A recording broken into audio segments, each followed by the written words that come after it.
Okay, welcome to the show. Now, should you flip or should you hold? We're going to give you your different options based on the different formulas and current market conditions right after this.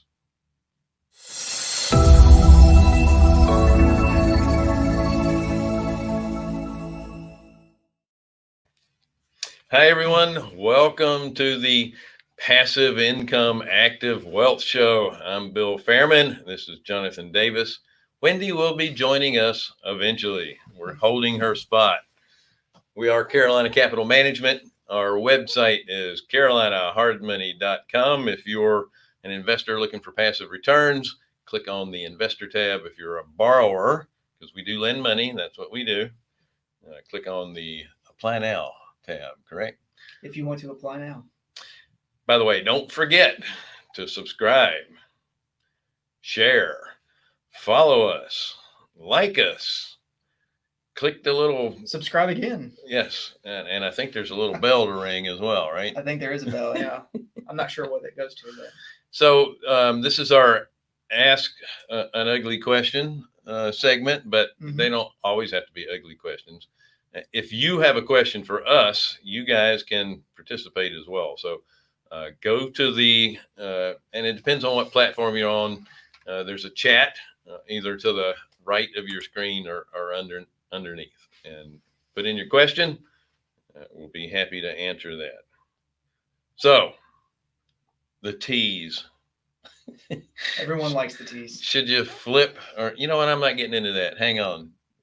We have to talk about what's going on in the kind of the current events thing. So, Scott.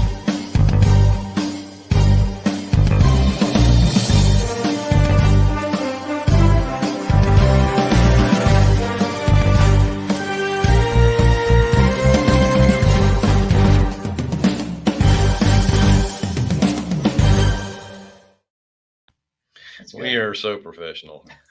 And it's not current events. It's called breaking news. Breaking news, yeah. All right. So employment numbers came out this morning. They were higher than expected. The new people that are claiming new unemployment, it's like 8,300,000 or maybe it was 7. I don't know. It's getting up there. Yeah, it has nothing to do with all the California shutting down and we have over 20 million people still on some sort of federal unemployment assistance right now. Wow. And I'm sorry, I don't mean to get on my high horse here. I'm just trying to figure out what the governor of California and the governor of New York and the governor of Pennsylvania are trying to accomplish. There is very little science involved in their decisions to shut this down. And I don't want to seem like I'm trying to get into their heads and try and figure out why they're doing this. I mean, there's only 3 explanations. They have to look like they're doing something. Sure. Yeah. They're power hungry. There's another option. Could be. Yeah. And maybe they're trying to get the federal government to bail them out. And the best way to do that is to go broke right in front of everybody's eyes and then call it, COVID issues. And that's why they're going broke. I hope they're not banking on re-elections. Yeah, I don't know. It's just beyond me why they're doing what they're doing. The main thing is, and I'll give you an example. In New York City, for example, in March when they shut everything down, they did it. The shutdown was to keep the hospitals from being overwhelmed. Yeah. That's why they did it. Well, that was the reason that was given, yeah. Right. And there were 12,000 people hospitalized with COVID when they did that. Right now, New York City has 2,000 people hospitalized with COVID, and they're shutting down. So what's the shutdown for? Again, it's beyond me. Yeah. We just ask questions. I rarely know the answers. However, and I don't want to be a conspiracy theorist, but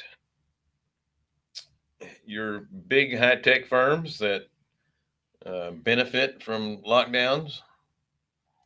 Yep. They're thriving right now. It's the small business person that may be competition for the tech firms that have to have people show up. I don't. Anyway, I don't want to put that out as a. I already did though. Hello. So Wendy is sneaking in. Sorry, bigger name on the other line. Buy, sell. Yeah. So we're gonna run through this. As you guys know, we're shortening our shows to 30 minutes each now because you people have a very short attention span. And we don't have that much to say. I'm sure it has nothing to do with our short attention spans either. So no, we've just got a lot of other things that we're doing. I don't want people to think we're leaving them. No. We are doing a lot more videos and information that we're trying to record and put up on our website. So we need that time to be able to get our website up to really being able to put out as much information as possible on that site so that you can get to it anytime you want. That's really why we're doing that. By the way, Don and Quentin say hey. Oh, hey. So back to the numbers. We had really good news in the housing market.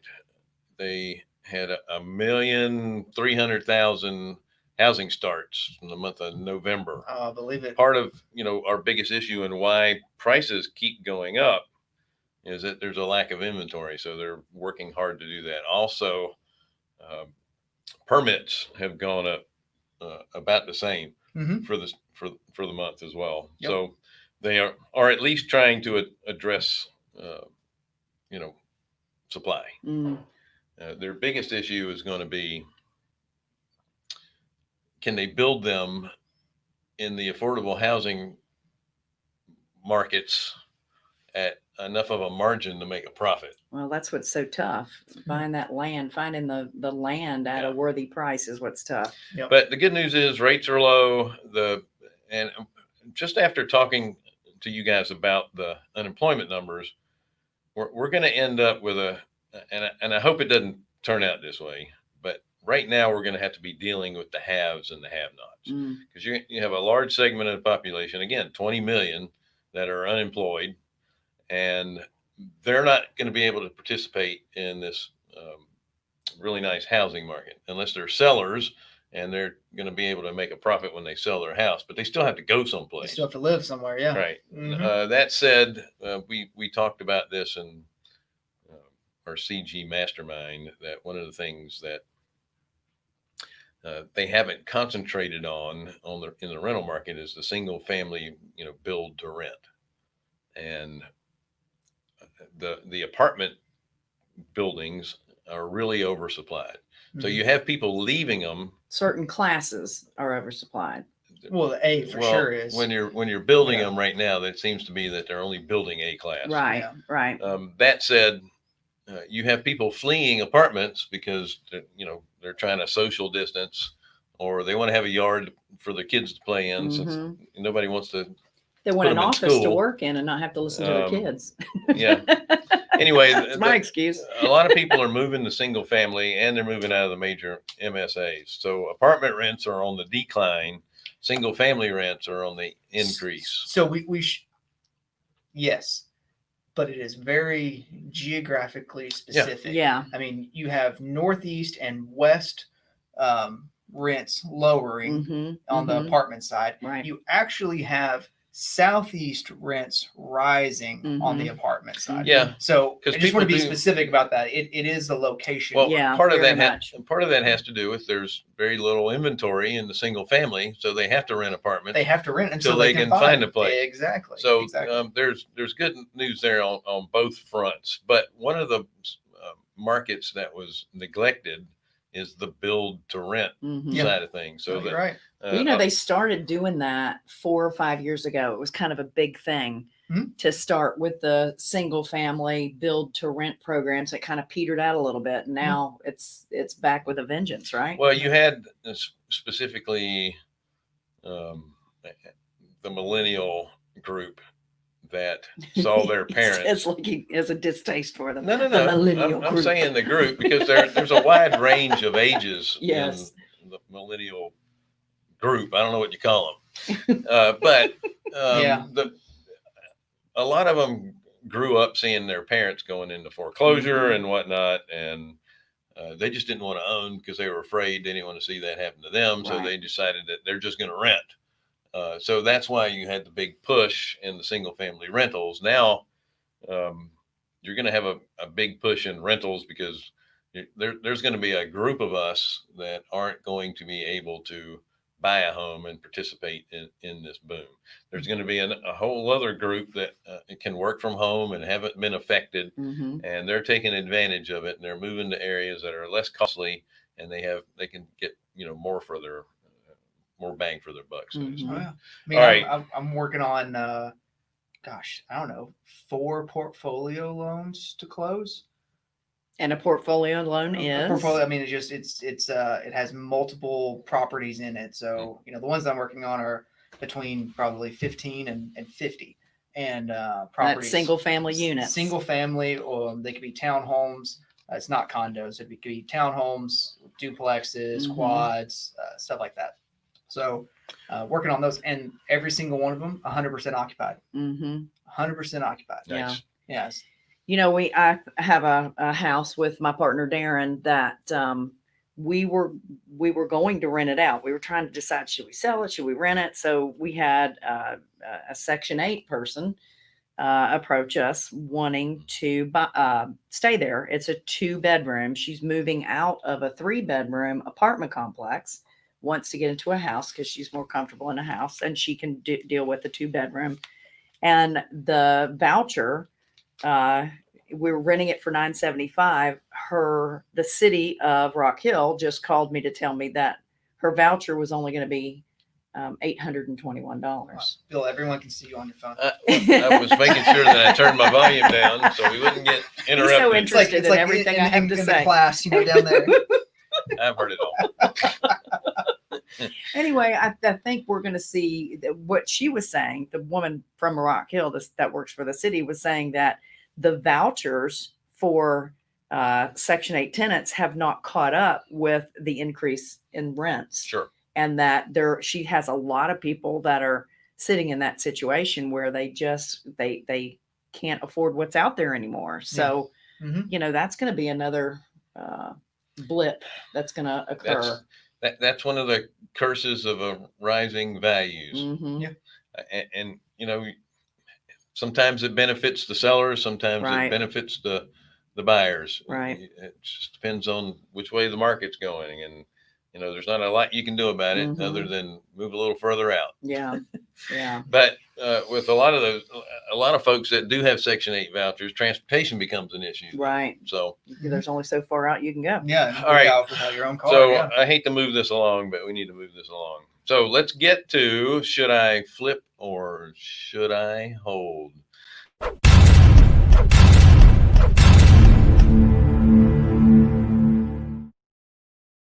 We keep forgetting that Scott has all these wonderful graphics that he throws in there. Yeah, and I didn't get to sing. We're just talking. So I'm going to give you the attorney answer. It depends. Yeah. Yeah. Should you flip? Should you hold? I mean, are you? What is the market doing? Big question. And what are your needs? I mean, if you need cash now, I mean, I would even say don't flip, wholesale.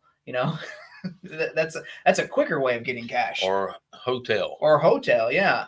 So for those of you that don't know what that means, is that you're a wholesaler, but you're selling directly to the person that's going to end up occupying the property. So they'll get in there and do some sweat equity and get it fixed up nice. But you can get a higher price for that sale than you can selling it to somebody who's going to fix it and flip it or fix it and rent it. And I'll be shooting myself in the foot because I'd love to get wholesale properties, but I mean, hotel right now is big. I mean, because everyone's looking for property and people don't mind to do a little bit of work to get into a house that they own.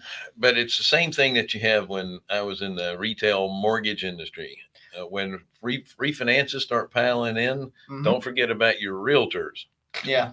So yes, you can get a pretty penny or more money for these if you're selling them directly, but if you uh, ignore your buyers list and then the markets change, Yeah. you're gonna not have a buyer's Yeah, yeah, that's you true. got to keep that That's- relationship That's true. in a good spot. So really, for people that are trying to decide whether to fix and flip, it really depends on what's going on in your particular market, because it really is market driven. Mhm. And the markets are different from wherever you're located. We got a guy on here from Nigeria. Oh, wow. How cool Yeah. is that? So you just got to be really, really careful about what that is. I always tell people that when you're fixing and flipping, you go from hero to zero when you walk out off that closing table, right? Yep. So you've got to continue to do the same thing over and over again. Whereas buy and hold, it's more of a, well, I hate to use the word passive with buy and hold because that's kind of an oxymoron, but it's constant as income. active. Yeah, Yeah. it's yeah, you're not having to find the next deal constantly. And So then it's what do you like? What are your goals? Like, Mhm. are you wanting to be a full-time real estate investor? If you are, I mean, the time it takes to build up an entire portfolio of rentals could be too long, and that's too much gap for you to create monthly income for yourself to live on. So you might have to throw some fix and flips in there Right. to build that cash. But yeah, I mean, like, if you don't need cash right now to live on, I mean, I'm a big fan of buy and hold. yeah, I I mean, tell you know, people if you're a W-2 person, yeah, buy and hold. you need to buy and hold all you can right now. Make sure it's a deal when Yeah. you're getting it. And right now, I mean, there's a lot of people. I mean, it's tempting. I mean, and again, you have to know your own situation. If I'm going to sell one of my rentals, probably right now is the time. Yeah. that I'm You'll going get to the do most it. cash for Yeah, I'm going it. to get the most money for it right now. But then, does that play into your long term goal? Mhm. You know, does that help you? You know, if your goal is to retire in 10 years and live off of the the income, well, you sell that house and you make a $50,000 profit. Where does that $50,000 profit go to? Taxes, and then how fast does it disappear with life? That's exactly right. Yeah. That's a Well, good point. Let's look at the numbers. You have to study days on market Mhm. and the property that you're looking at. Absolutely. If your days on market are long in the tooth, it's probably not a great fix and flip market. Yeah. Now you can take a poor sales market and still make it a decent fix and flip. It all depends on how you buy it. Mhm. Yeah. So if you can get it well below market and then add or force some additional appreciation on it by Mhm. fixing it up, maybe adding an extra bathroom or something like that, you can still make money. Oh yeah. And then I tell you, the hold part of these things, if you're in an area where you don't get a lot of appreciation over time, those typically turn out to be the great hold markets because uh, the rental side of things is usually pretty strong. Right. What about And- the guy you talked with? What was it, in Alabama or was it Arkansas? Yeah. Yeah. Yeah. Alabama. Montgomery. Yeah, Montgomery. Yeah, so same thing. That's a heavy rental market. Right. Yeah. And there's pockets throughout the country that are strong blue collar workers. Always been good rental markets. The Mhm. values of the properties don't go up and down, but as I'm constantly saying, and I'm not taking credit for this, I got this from David Phelps. The house does not care how much it's worth. That's Only if right. you want to refinance it. It's all about it's all about the Good cash point. flow. And if Yeah. you get to a point where it does appreciate quickly and or greatly, Mhm. maybe it's time to sell Mhm. and put some of that lazy equity to work. Maybe you go Or to another refinance area, it. Yeah. sell it or refinance it, take the money, and then go buy a couple more properties with it. Right. Well, I will say, the house, doesn't care what it's worth, and that, in my opinion, that only works if you're paying cash for the house. Mhm. That's the only situation. If you're taking debt to purchase that, like an acquisition debt, and you want to refi it or whatever the case may be, it does matter what the house is worth. Well, again, you shouldn't be leveraging it to the point where if the value goes down a little bit, you're going to be Yeah, in yeah. the You water. shouldn't be Yeah. at 90% Yeah. leverage or anything like that. Yeah. 75%, I think you're pretty safe in most areas. Now, Yeah. there are parts of the country where the values drop lower than that. But I can tell you on the value scale, if you're in affordable housing, those values dropped at a much lower percentage Yes, than the upper middle class absolutely. side of 100% the agree, yeah. equation. Mhm. And then you get to the luxury homes, those drop Even quite a bit. more, Yeah, they really even more. tanked. So again, it depends on the class of properties that you're in Mhm. as well. Mhm. So I hope we, Beat it to death. well, here's the thing. We didn't tell you whether you should or not. Yeah, that's It all right. depends. It does. You just Just have to like- figure out what works for Just you. like we talked about at the beginning, it depends, and you just have to analyze it, see what's best for you and your circumstances, see what's best for the market. Yeah. If you don't know, get with a mentor, somebody that's been doing this for a while, and have that discussion. Talk to other real estate investors and Yeah. get their opinion. Yeah. And, Right. and everything, like we said, it's very, geographic. I mean, you have to look at your own location. I mean, right now, with what's going on, it's really in the economy. It's really hard to locate properties to flip for a good profit. Right. I'm not Yeah. saying it's impossible. You can do it.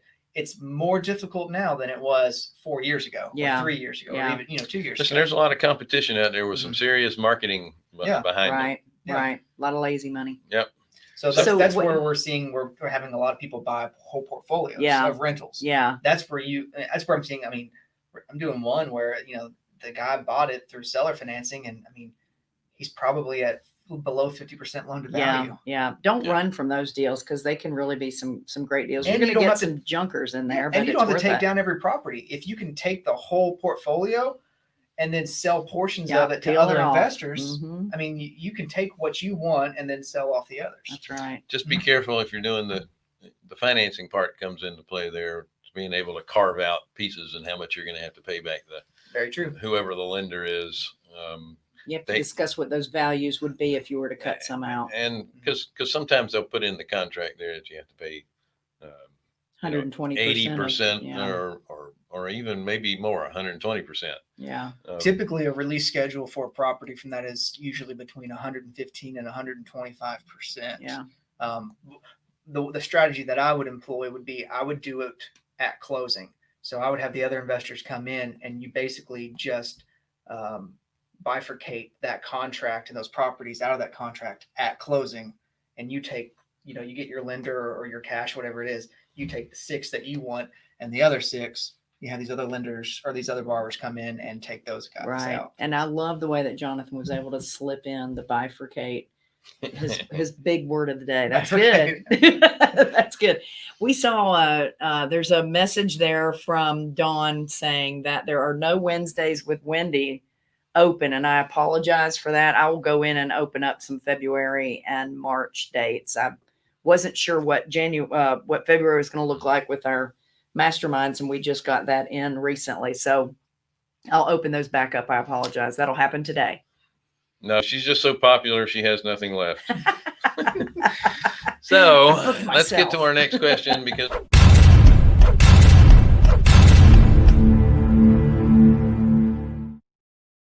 really quick with the button that time. I know. I think you can cut you off. Yeah.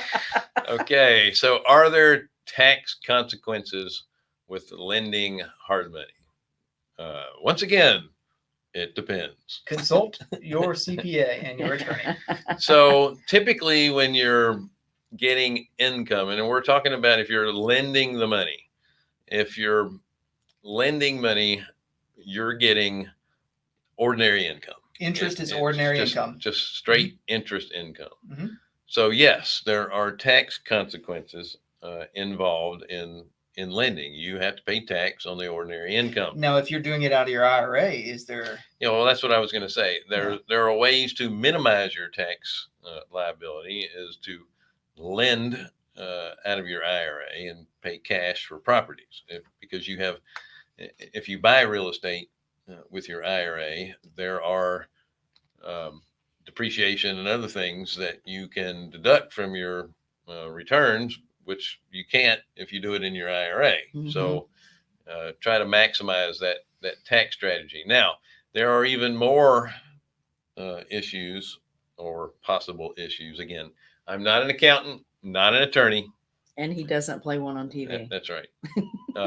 However, if you are lending out of your IRA and you're doing it in a fund, for example, and there is leverage in the fund, or if you're buying a home and there's leverage on the home. So let's say, for example, you bought a home, you're in your IRA, and you got a loan on that home to buy it. You're using your IRA for the down payment and the fees and whatnot, And the payments, yeah. and you're paying the payments with it. But you get a standard commercial loan for the rest of it. Mm-hmm. Well, you've now leveraged that IRA, and you're subject to what's called a UBIT tax, and that's 45% of your profit. That's a Now, lot of money. well, it sounds like a lot, but it really isn't. It's 45% of what the profit itself, not what your whole, Right. And not the whole remember, investment. remember when I said you don't get to take advantage of the taxes that you can get in a home. Right. Well, now you can use the depreciation and whatnot to offset your profit. Okay. So it lowers that UBIT. And the profit is going to be minus all your expenses. So you're only paying it on the cash flow, a percentage of the cash flow. And if you have depreciation, that you can also lower that book value of the cash flow, then that'll help offset it. Just talking about taxes make your eye twitch. I see he's got this little, the little twitchy thing going on in his eye. It looked like Inspector Clouseau. No, being next to her makes my eyes twitch. Well, I can understand. and so then also, like, you know, if you invest in an LLC in certain states, it opens you up to tax implications with your IRAs too. Not Sure. not just lending, but if you do like a JV with your IRA or whatever the case may be, if you invest into an LLC, what does that tell us about that? I don't like it.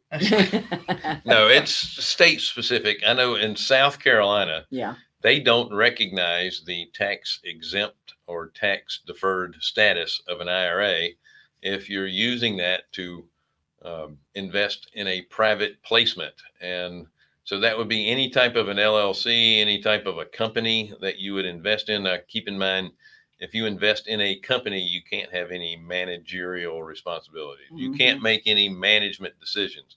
So you're just a passive investor in a business, for example. South Carolina doesn't recognize the tax exempt or tax deferred. And there are others, but we Yeah. don't know who they are. I don't. Consult your Yeah. Consult your tax professional. mhm. Now the question was hard money lending. Are there tax consequences? 99% of the case, yes, you have to pay taxes unless you're doing it out of your IRA. But to me, your downside is much more protected Right. in lending than other investments. Now, you don't get the benefit of the upside because you're not getting equity that builds up over time. You're not getting to take advantage of appreciation. Mhm. But again, if you're in a rental situation and you're taking depreciation and then you sell the property for a profit, then you have to pay all that back too. That's right. So It's a wash. yeah, I was going to say half a dozen of one, and what's the saying? They A know. dozen of. Yeah. Okay, I'm a millennial. so I get hope these you're more things. confused than when we started. Glad that we could help. So if you guys have any questions, we will still have folks that will be looking over here in the chat, and we will add that to a new show. Thank you so much for watching this segment of Don't forget to- passive invest. What? I said, don't forget to like, look. Yeah, we'll get there. Hang on. Active Income Passive Wealth Show. And by the way, don't forget to like, share, hit the bell, subscribe. I'm waiting for my fancy graphics for my hit I subscribe. was wondering why it was the bell. slowing There we down. See? Isn't that cute? Oh, Anyway, yeah, that's pretty cool.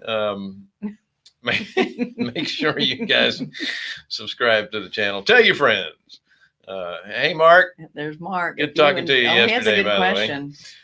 If you invest in a fund, for example, and let your investment compound, is that subject to ordinary income tax, or are your shares just increasing in value? Great question, Mark. Mhm. Well, your shares are increasing.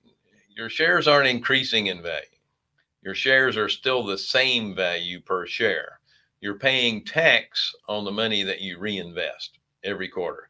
So if, say, for example, at the end of the quarter, we sent you a check, there's a tax consequence to the check that you just Because got. that's profit. Because that's income and it's profit. Yes.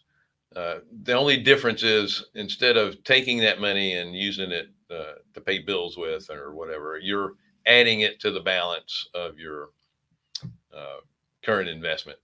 So buying new shares with it's it. the same. It's the same. It's the same if you were taking it as income as you're compounding it. Yeah. So, So yeah, I you're hope that paying. answers. It's a tax gig. Yeah. Every year you're going to get a K1 for how much money that your investment performed. Good question. Even if you get it, even if you get it in an IRA, you're still going to get a K1. The good news is the custodian is going to hold it in a file and ignore it. Right. That's right, Pretty because much. it's a self-directed IRA. That's All right. right. So again, thank you so much, Good guys, for question. yeah, that was a great question. Thanks for tuning in, Thank you, guys. and we'll see you on the next show. Don't forget our website is carolinahardmoney.com. If you're a passive investor looking to invest, click on the investment tab. If you're a borrower, click on the apply now tab. You guys have a wonderful day. Talk to you soon.